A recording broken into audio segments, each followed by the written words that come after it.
Hello. I wanted to start by telling you a little story because years and years ago I was living abroad and I was hanging out in a country where people didn't speak English as their first language. Yet they were all talking in English about politics and all sorts of things that I didn't have the confidence to contribute to in that conversation. So that's the point where I think I really started caring about communication. I was impressed by how well they could influence and get their point across and argue, and I thought, I will never be able to do those things. Now I understand all of the tricks of communication and all the illusions of communication. So my job is to try and break that down for you. Native speakers are pretty lazy communicators at times, and they use a lot of expressions and overly complex language. That can be pretty intimidating when English isn't your first language. You have to figure it out for yourself, and you have to go into the world and make those decisions with anybody that you're trying to communicate with. Our job is to try and make that easier for you. Hopefully we can guide you in that. I'm Leonie Tillman, and I'm sitting here with Edmund Wong, my Hi. dear friend. And I've watched Edmund over the years. We've been good friends for a long time, and I've watched him care about people. Essentially, that's what I really like about Edmund. Sorry about speak about you while you're sitting right here next to No me. problem. But More than he's welcome. probably too humble to tell you this, but he is a job and career coach, and I know that he cares a lot about the people he works with, and he coaches them to find the jobs that make a difference to their lives. And what is really amazing about Edmund is that he transcends cultures really well. He's educated in Hong Kong and Australia, Yeah. and he's worked in Macau and mainland China and of course Australia. I don't meet many people who have those skill sets, so that's why I've invited you here today. And we're going to talk about how to get the job, how to get a promotion, and how to leverage your network. And we're going to give you strategies on how to communicate successfully in those environments. Basically, I believe that when we communicate clearly and effectively, that we serve our clients, our colleagues, our teams, our companies, even our friends and family and our loved ones. So that's what I want for you, and that's what I want you to be able to do in the world, let alone when you're going for the job. Just put a yes or a no. Are you looking for work at the moment? Are you actively looking for a job? So just so it gives us a bit of an insight into how we can help you. Yeah. Yeah. Sorry, I'm saying some of them could be my colleagues. So Yeah, so right. but I can guarantee my boss isn't here today. So yeah, feel free to answer. Ah, I see. Yeah, Yeah. true. Okay. If it's sensitive, no problem at all. Also today, I want you to feel free to ask questions. Tristan is here in the background as well. So if you've got any questions and you're a little too shy to interrupt me speaking, then just put them in the chat. We can answer them for you. The hardest thing about getting a job in today's market. What do you reckon, Edmund? Well, the hardest part these days is, especially after the COVID, a lot of business open up again. But I also found that a lot of people that they may or may not want to go back to their old job. So if they were going to their old job or they're looking for something new, they always try to negotiate for something better than what was it, because everything's going up, the price is going up, inflation's going up. People expecting more because they feel like they try to compensate what happened for the last 2 years, or there's some of us are still trying to compensate what happened during COVID. So yeah, I would say try to look for something that they are able to do, but at the same time, we expect to pay more. This is a general trend these days that a lot of my clients or people I work with, they come back, give me such feedback. Yeah, and also there's the skills shortage. I work a lot with PwC and Deloitte and a lot of the big financial services organizations. And it is really hard for them to find people at the moment. So a lot of the people that I work with, I've actually been introducing them to people because I just know there's such a skills shortage. My challenge is in knowing exactly what people are doing and what people are looking for, because making that link is not easy. But yeah, how do we go out there and get the job we want? We hear about the skills shortage, people are looking for work, but matching those two things up, I think is really difficult. So what's the biggest mistake, do you think, that people do when they're looking for work? There are a lot of mistakes that people I work with, they come to me. I guess off the top of my head, I would say a few pointer that maybe you guys have a look. The first mistake I come across almost every day is that some people may try to overshow it. So what that means is, for example, the first step, try to get a foot into the interview, is to show your resume. But some people, they try to expand their resume too much, try to show more that they can have offer. It's actually a negative thing to do these days, because a normal recruiter, they may come across like over hundreds of resume, and statistically show that maybe they have 4 to 6 seconds to have a look. So if your resume is over 2 pages, say, they lost the interest, they go straight into the bin. Yeah, right. So you're saying one page resumes. 1 page, 2 page, no more than right. 2 page. Yeah, right. Yeah, okay, yeah. that's interesting. I think because we're talking about resume, cover letter, and interview here. So there's a bit of a process going for a job, or even the job searching process and looking for the right job description. So a 1 or 2 page resume. I think also what I see is people don't show enough of themselves. Of course, a resume needs to be bullet points, but by the time you get to the cover letter, you kind of want to show a little bit about yourself, and then the interview even more about yourself. So you want to be able to, that first question is always a killer, right? Tell me about yourself. I think people go into listing their resume very quickly, but really they want to get a sense of who you are and something about how well you communicate. So it almost doesn't matter what you say, but I think the skill I've learned is to start at a point in your history and then just follow a linear process through that, but not just addressing your resume. I think being able to talk, I often think if people say come from China, to talk about why you left China, what you were looking for in your life. So that sort of shows a bit of a journey of, that you're inspiring, that you've taken a journey somewhere, and people really connect with that, right? Yes.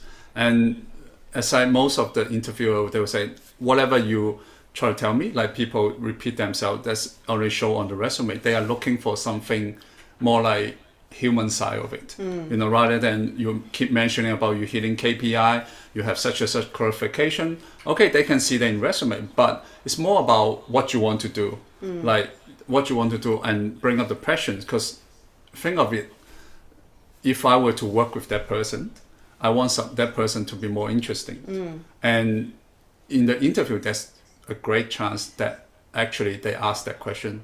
You should make use of that question and showcase your passion, your hobby. But as long as it's positive and it's somehow the best situations, you relay back to the business. Yeah, exactly. Because I think that hobby thing, I remember when I first was making my own resumes quite a while ago, hobbies was a title within the resume, but I don't think it's that important these days unless it's directly related to the job. Like some people have done some charity work or have a hobby, and if it's relevant to the job, if it's a transferable skill, then yes, put it on there. But if it's just, I like long walks on the beach. Travel. I love travel. Yeah, I love travel. I love travel. reading. Yeah, exactly. So skip it, I think. Be really very crisp and very clear and very concise. Does anyone have any specific questions that they've been asked in interviews that they don't know how to answer? We only have a very limited time. We've got 3 things we want to touch on today: how to land the job, how to get the promotion, and how to leverage your network. So please put into the chat if there's a question you think, I never know how to answer that. I know there's things like, what's your weakness? This is the one that everyone hates. Tell me about a time when you had to overcome something difficult. All those. What's the outcome of it? Yeah, exactly. That's the key, isn't it? I think. We talk about the STAR model. You should just do it. Like I know it. I feel like I'm repeating myself a lot when I'm talking to people about the STAR model, but that situation, task, action, result. Yeah. It's storytelling. You have to be a good storyteller, and STAR model is just about storytelling. So how do you deal with the weakness question? Weakness question is, is if you look up, people usually express how hate they about the question. They hate it, but I will always see there's an opportunity. Whenever people ask you directly what's your weakness is, it doesn't mean that you have to show your weakness. It can be something that you just by acknowledging that I have such weakness, and you try to do something to improve it and having a positive outcome, that could be a great answer to the interviewer. For example, like, okay, maybe you're saying that I'm not sure, I'm a little bit of perfectionist, which is, that's a weakness. It was a positive word, but it's actual weakness, because whoever have that ideology usually do things very slow, and that may be delaying the whole project. So by saying that, addressing that I have this, is actually sort of like between it's good and bad. But you say that I make a compromise, like make a balance between the time management as well as the quality of work, and move from there. So that's a great answer to that. I was in an interview once, and I think I did something like that. I thought, I'm smart. I can say something that's really quite positive. And the interviewer actually looked at me and said, "Don't you think that's a positive thing?" And I was so floored. I didn't know where to go to from there. So I think there's also a trick in saying something that is a genuine thing you're trying to overcome. When I work with people, I often, because I work almost exclusively with non-native English speakers, I say just identify your communication challenge. I mean, communication is something we are all learning for all of our lives. So I think when it's your second language, you can safely say, look, English is my second language. And sometimes when I'm in meetings, I know that I have a little bit of fear when it comes to speaking up, but I'm working on that with Leonie, and therefore that's, something that I'm looking to overcome and trying to be bolder in meetings and address the questions that come up. So I think, most of the people here are probably dealing with language as an issue as well, right? Sure, yeah. Definitely. I guess the best way is not to shy away from it. I mean, first generation immigrant, came to Australia when I was 16. I mean, since then, actually my first job after graduate is sales.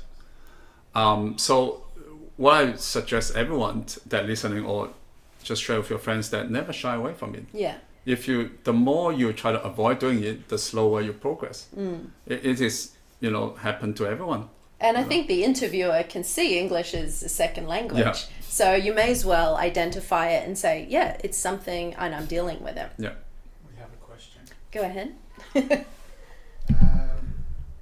This is from Angela. Yeah.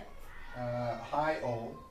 Interview question. Tell me about a time when you had a conflict with your colleagues. Do we need to be careful with choosing the example, and how can we respond in a positive way? Yeah. Conflict, that's a harsh question. Sometimes the interviewer is mean. I think overcoming a difficulty, overcoming a challenge is something that's quite typical. That's something I don't hear very often, but I think if somebody asked me about a conflict I had, I would say, look, conflict is a really necessary part of good communication at work, and I want conflict. I want people to disagree with me. So when somebody disagrees with me, my strategy is to do this. And I would say it's to listen, it's to ask more questions, it's to engage more. But then what you have to do is then go into the STAR model. So you would say, well, in this particular situation, I was talking with a colleague who was on the same, hierarchy as me, and we had a disagreement about the costing range of something. Now, she was adamant that we should cost it one way. I was adamant we should cost it another way. So we just sat down, we booked a meeting in, and we laid it all out on the table. We looked at all the options, and bit by bit, we came to an agreement on what it should be. Now, the result was that she actually trusted me more in the future to come to me with more problems. Remember that you must get to a specific example, and you have to talk about the result. What was the result? Most people, when they're answering the STAR model, I think they go, well, situation, task, action, and then leave it there. But what was the outcome? Yeah. What do you reckon? Yeah, I guess it is, I think, just like any sort of, we will assume that the colleague, no matter what kind of case the interview present to us, is that we will assume that for the better outcome of the project. So the first thing is to listen, yeah? Try to understand the whole picture. Where's the conflict come from? What is the person's interest? and then we work from there. So there's no need when we try to understand, for example, when we hear the conflict, it's conflict, it's got to be either I win or they win. But there's always a way to work around. Yeah. Just have to be patient. Yeah, and conflict there, you can probably start going into, really, it was a negotiation. You just had to sit down and work it out. So I think conflict can be a positive. I think it's always a positive thing. Conflict actually. could be just the beginning of a negotiation, really. Yeah, absolutely. I hope that's helpful, Angela. But keep your questions coming. I think that's really great. If we can address your personal questions, it's going to be much more useful for you guys. The other thing I would say is with resumes, if you're going to hand a resume into a job application, make sure it is 100% perfect in terms of grammar and spelling. Yeah. I'm not saying you have to come to us, but find a native speaker to go over it. Find a friend to go over it, or a mentor. If you've got a mentor, that can always be really helpful, I think, when English isn't your first language and you're navigating another cultural working environment. That's enormously helpful. So make sure you get it checked. Yeah. I think we all need one friend, one native friend. Yeah, that is. exactly. No, I think we should move into getting the promotion. Okay. What do you reckon? Do you have any tips? Yeah, I have actually a few pointer. It actually is not. It is something that I experience from time to time. Like move from different country, move from different positions. Every time we want to step up, that's what we try to do. Otherwise, there's no motivation to work. So I have 5 pointer today. Try to share with everybody. So first thing is to Google. Google is your really, really good friend. So how do you use Google? We try to find out something obvious that I'm going to share is that trying to find out what's the average paying. Okay, so you don't want to get underpaid. You don't want to just go into a job that because I feel like it, I would do it for whatever price. In long term, we're looking for something sustainable. So that's the first thing. Second thing is that we will try to provide more value to the company. So if you approach, this is going to little 2 points where if you are already in the position, but if you're looking to get promoted, do not say that someone are after high price, but you say this is what the market price is. But if you are in a job interview for a new job, your next job, do say that because of what I'm offer, there are other companies also interview me too. It is totally fun to say that. In fact, towards the end, even if you don't mention that, most of the interviewer, they will ask you if they are interested in that. They will ask you if there's any other company that you will always say yes and show them you have other alternative. Another thing is to, when you actually negotiating the wages, this is towards the very end of the part where they will ask you, okay, they give you an offer, and then it is okay to present them the counter offer. This is just a bit of back and forth, because think about this. In the beginning, when I start look for jobs, I always afraid to have counter offer. But after for a while, think of it. If you present something higher, and you don't get it, there's no harm to do that. So and always they will come back to you. Yeah. How would you say that? Like, what language would you use? Okay, the word by it is, I think, first of all, I think I would be really happy to have such and such. For example, they may be, for example, I'll give you an example. For example, there's on the advertisement, they were offering 70K, say, okay? And you will always say, but you want higher, obviously, because of the value you present to them, because of the research you have done. So you will say 80 grand. Okay, but always say you are expecting counter offer again. So maybe we'll set to a 75. Yes, there's a question? Question. Yes. We have a question from Melissa. Yeah. Melissa says, hi Leonie and Edmund, I assume. If we were asked about the current salary, this is exactly what you were talking about just now, Edmund, should we disclose it? Okay, no. The answer is no. Because you may, like for example, yes, this is actually a good question. I actually forgot about mention that. If you are currently, they ask you that question in the very beginning of the interview, which the recruiters always want to. but you should say something like, okay, this is what I've done in the past. That, okay, well, I guess with the remuneration, I can disclose that later.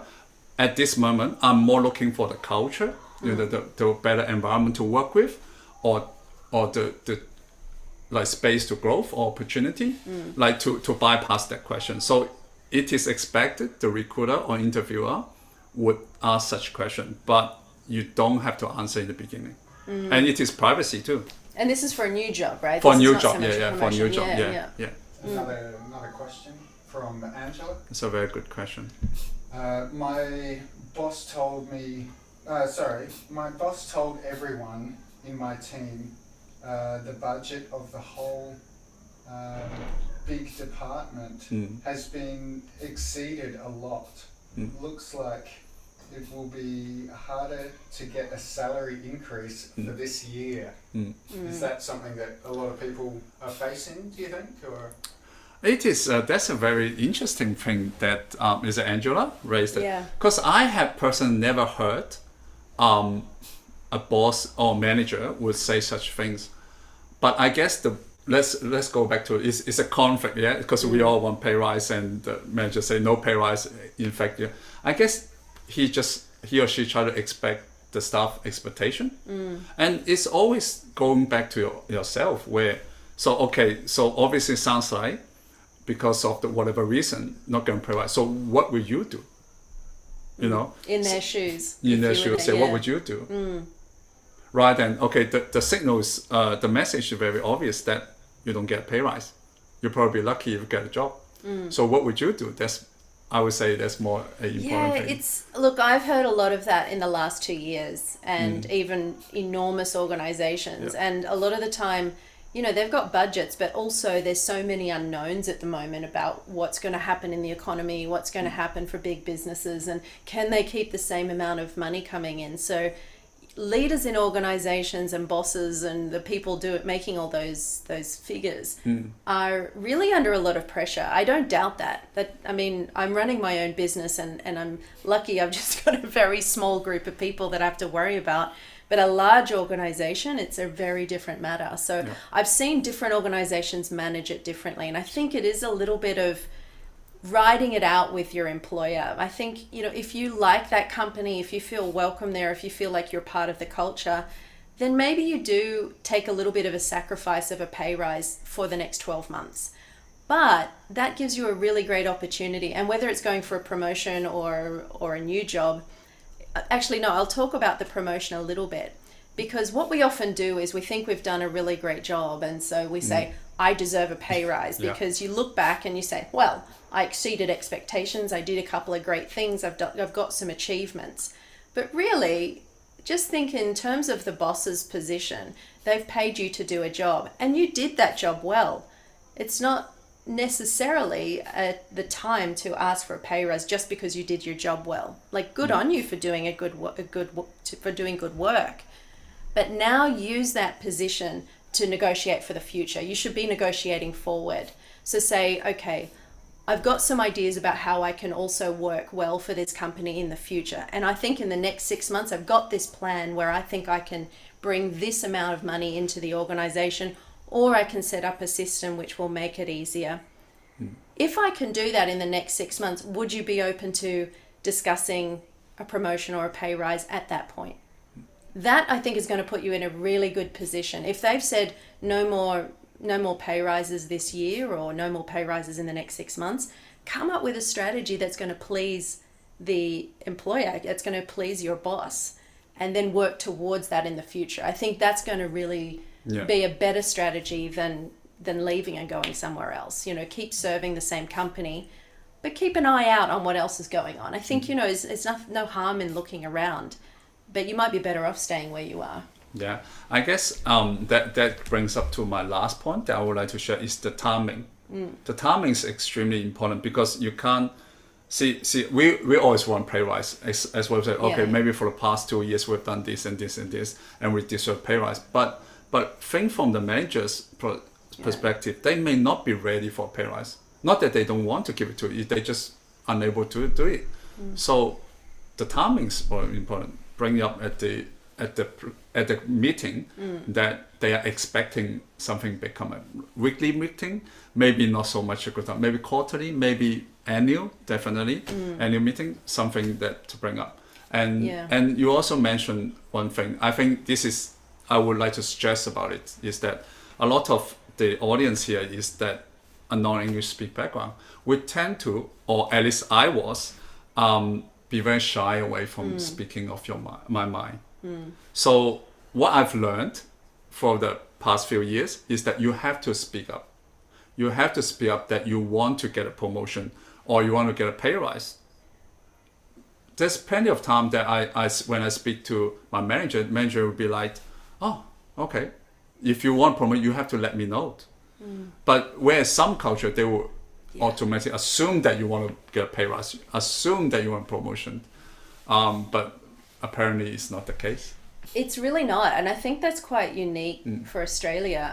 I was talking to some women from PwC in Southeast Asia. They're in Singapore today, and they were talking about these kinds of expectations. And I think in Australia, it really is that place where you have to ask for the promotion.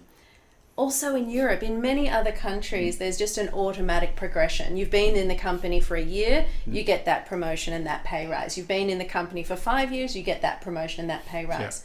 It is not the case in Australia. If maybe it might be in the first very lower levels of your job, but as you get into manager and further through the hierarchy, you have to put business cases forward.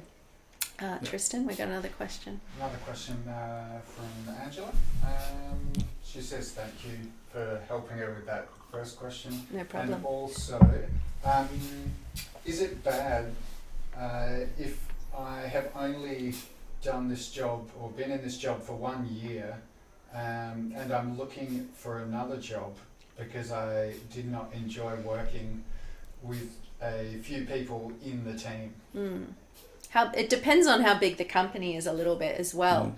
I know, again, like I'm working with some large organizations and some of my clients have felt like they were the only, say, non-Anglo-Aussie in the group, and they felt really out of place. And doesn't mean that every environment's going to be like that, but they simply changed departments within the organization and then they loved it.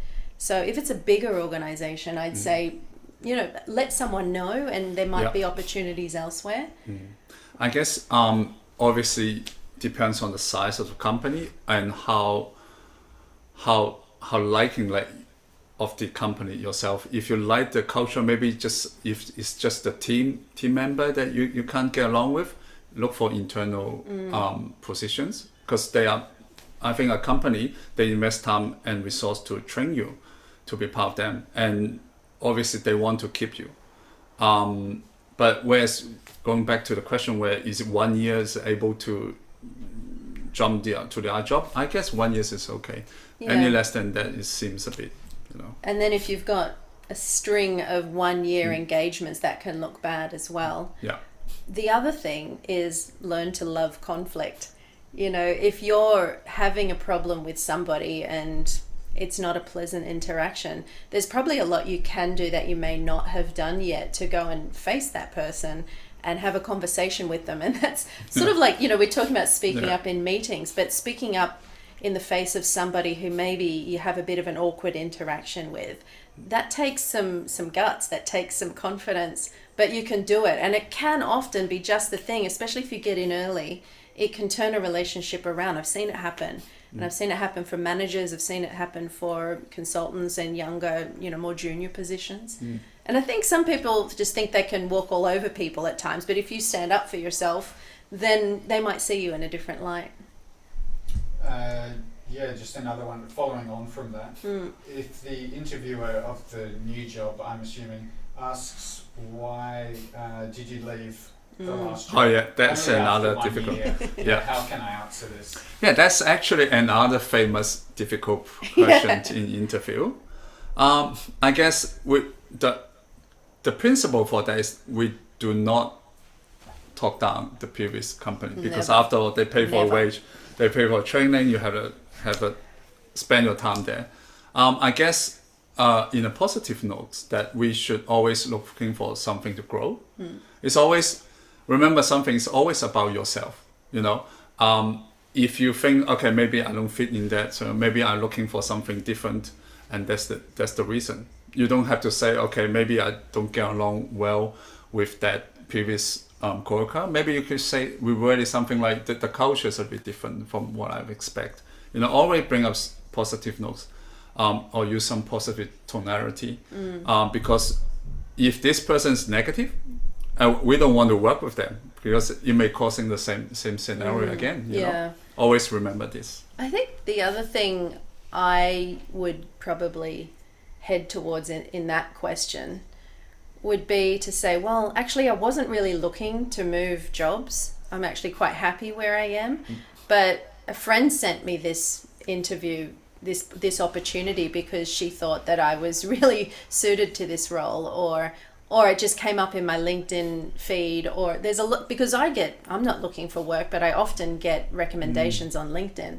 So I think, well, it came up and it was it suited me too well for me to pass up the opportunity to come and have a chat with you today. I think that looks very positive as well. Yeah. I guess what Leonie was saying that is that I'm not needy. I'm not in a hurry.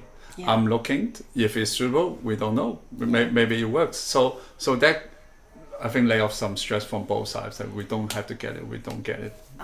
I'm helping out someone at the moment, and that's my key to him is don't be desperate. It's an awful word to think that we'd ever be desperate, but we come across as a bit desperate when we're going for work at times. So you're interviewing them as much as they're interviewing you. You're trying to find out if you would really enjoy working in that place. And even though that may not be your first go-to thought, try and think that more. When you're going to that interview, you really want to find out if it's a place that you would feel at home and comfortable. Yeah. I think that can really take away some of your nerves as well. You say, well, I'm here to find out if I want to be here as well.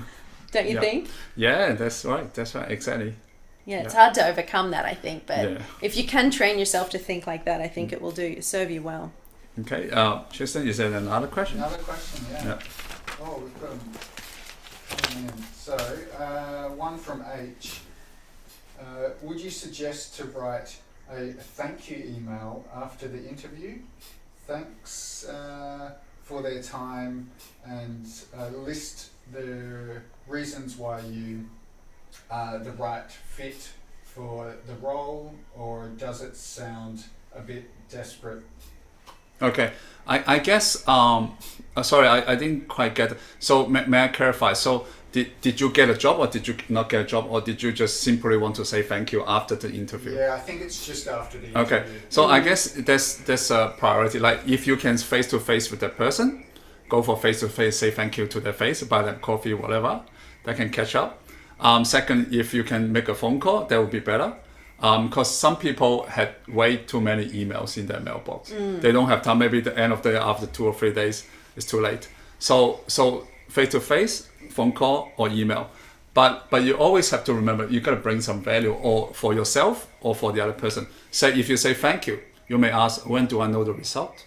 If you say thank you, maybe you may just bring up another question where how many people are there you guys interviewing? Yeah, you know, asking for more, not just say thank you, because they're just too blank, I think. Yeah. And maybe a LinkedIn message. A LinkedIn message, something quick. Yeah, people can reply that during their coffee time, you know.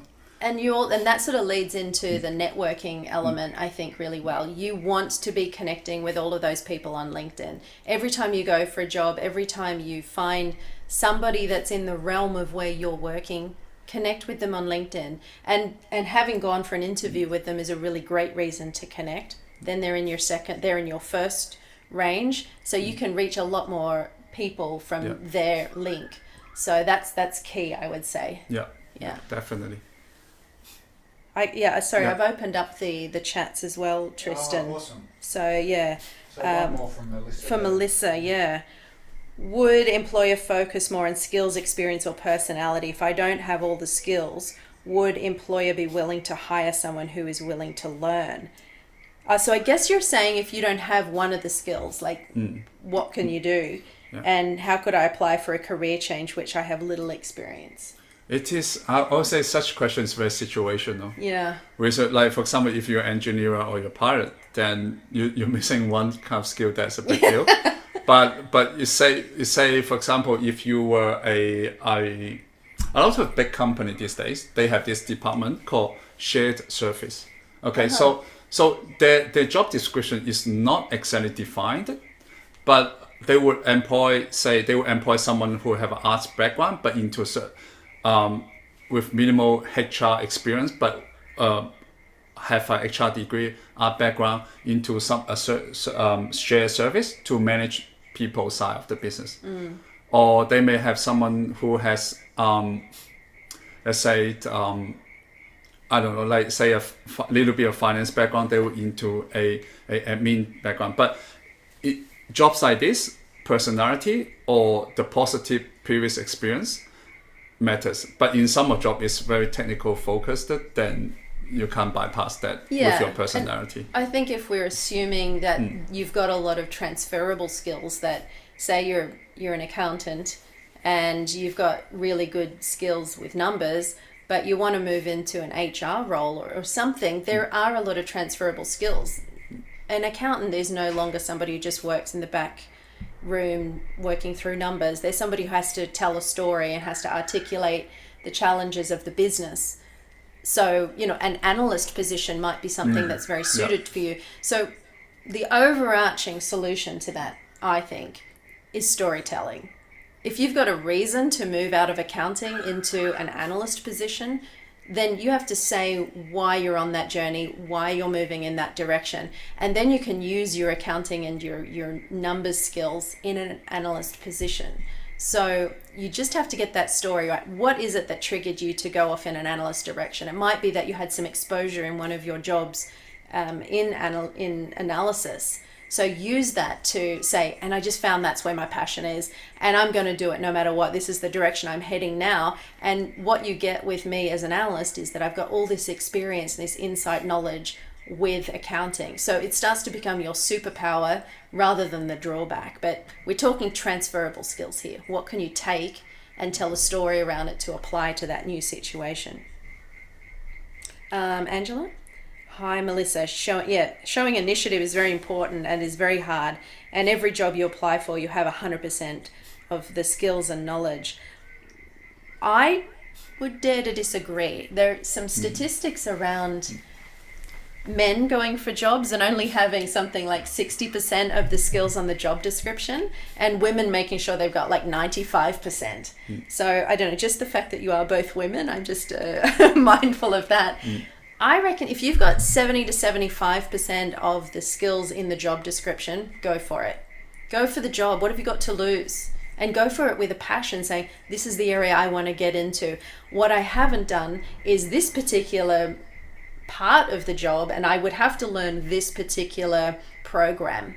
Now, I've done some Google research, some YouTubing, and I've got a basic understanding of it, and I don't think it would take me much to come up to scratch on that skill. There is a skills shortage at the moment, and you've got to remember that. People are just desperate to find good staff. If you can tick a lot of the boxes, or even some of the boxes, I think you're in with a chance.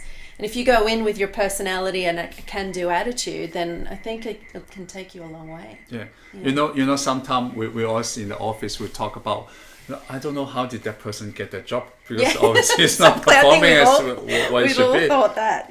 Don't be the person that being talked about, rather than be the person who talk about that person.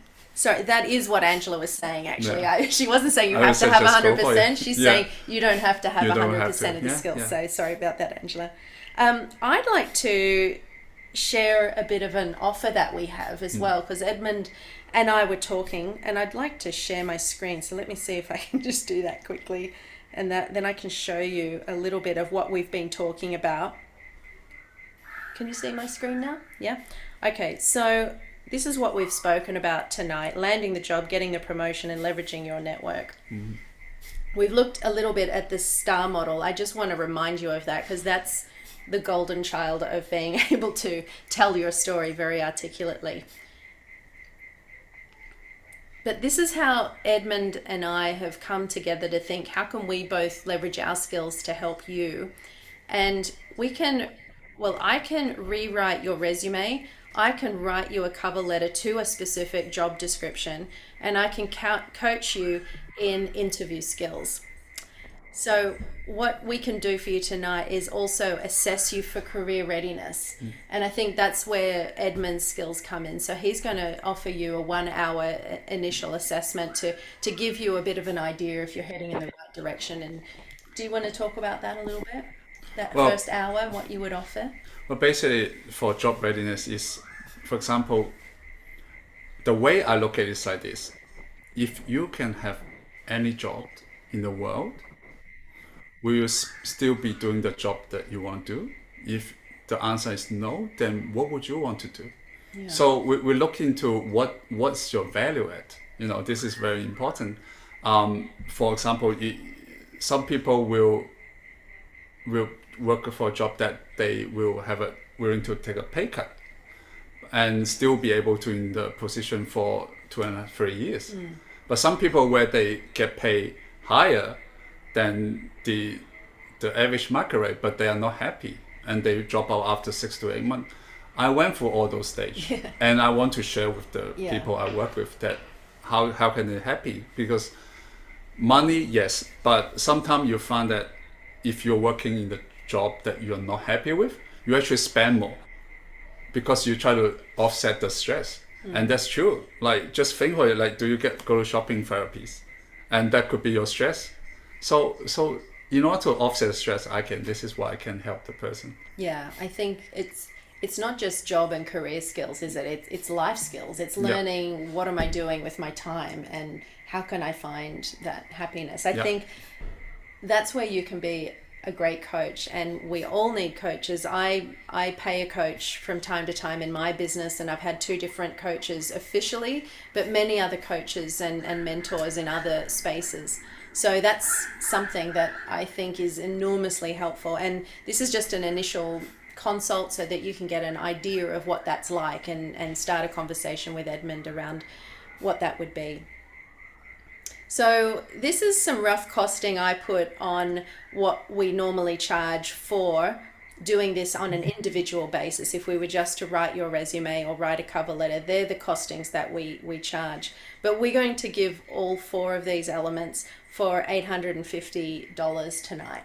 So we've got a link, and I'm going to email it to you afterwards because we've got your contacts. It's a bit hard for me to share a link here. And if that's something you want, you can connect with me on LinkedIn or on WeChat, and I'll put up the QR codes again too, and I can give you that link directly. Also, what I'm going to suggest is that vocabulary is invariably something that we're all here. So if you want to start the relationship and you want to get to know us a little bit better, here's something you can do for free. If you give me a brief recommendation, and I'll email you a list of powerful resume verbs that will make your career soar. They're good for the resume. You have to use good verbs when it comes to the resume. Start every single line in your resume with a verb. Address the skills that are listed explicitly in the job description. So you're using the same keywords, but the verbs are really important. So I've created a PDF for you that I can share with you. So quick recommendation, all you have to do is go to my LinkedIn account, and you can see, if you click on more, you can see recommend there. You just go there, you leave us a quick recommendation about tonight's webinar if you found it useful, and then I'm more than happy just to send that over to you. I'll email it to you. So there's my details, and I'll connect you with Edmund if you'd like to go ahead with the package, the $850 package. We'll give you that link, and then we'll be able to hook you up with Edmund to get that initial consultation ready. Is there anything else you can think to share, or does anyone else have any other questions? There's another question. Yeah, just wanted to talk about networking. What are some topics that we can bring into the conversations? Yeah, I guess what we're doing now is, in a sense, networking. So pretend that we are not who we are, like we are not ashamed, pretend that we are the interviewer. So how would you network with us? Right? So have a think of that. Yeah. My idea is to develop a very clear strategy around networking, whether it's for my business or my own objectives, or whether you're an individual looking to get a job. Find your top 20 companies you want to work for. I've listed out the top 100 companies that I want to do business with. And you can do that as an individual person as well. Start with 20 companies I'd love to work for. And then from there, go into LinkedIn and find the key people who work in those organizations. So create an actual spreadsheet. I'm a little bit of a spreadsheet nerd, but I've got my companies there. I've got a contact that's working to those skills where I want to be connecting with that person in that organization. Then I look at their posts. I look to see what they're posting and I comment on their posts. Often they only have 1 or 2 people commenting or liking, so your comment is going to stand out. It's a bit of a slower process to building a network, but it's a very robust way of creating a network. Because if you're commenting regularly on those people's posts, they'll start recognizing you. And the strategy is to put, a message in, an actual written message of 7 words. 7 little words. Don't just write congrats or hi or yes or bravo. Write actually, that's really helpful. I'd never thought of that before, or something. That's a really interesting article. I wish I'd thought of that. Or comment on something in the article so they can tell that you're really engaging with what they're posting. That is the best way I can think to network in a world where we're not necessarily looking at people face to face or going to networking events. And I think it really drives you towards a very specific direction. Otherwise, in terms of questions and topics, I think you want to be talking somewhat technically, but often if you're starting a conversation, it's small talk. So you want to just comment on something in your environment, and sometimes that's just, oh, you look smart today. Like you're dressed smart today, or something really simple. Like, oh, did you see that article in the newspaper? Doesn't have to be very complicated or sophisticated. The weather is a really, everyone's talking COVID, of course, and as much as I don't want to perpetuate the conversation of COVID, it's a pretty quick icebreaker for people these days. The icebreaker change from town to town. And just it's an easy way. How have you been going through COVID? It shows you care. It shows that you're concerned for somebody, and it can be just and then pick something they said and leverage from there. Doesn't have to be super technical. Anything else there? Well, if anyone's got any other questions, here's your last chance. Otherwise, I think we're going to wrap up and say, look, thank you so much for joining us. Thank you. Thank you, Is there Leonie. anything else you wanted to share before we go? I guess just like what I say to wrap up for the day is that networking, please scan the barcode. Yeah. So this could be the beginning of your journey. Yeah, and just stay in touch and follow people or connect with them. You've got those 2 options on LinkedIn these days. And if you want me to connect you with Edmund, you just have to ask. Yeah, just have to ask. Yeah. Thanks so much, everybody. Thank you.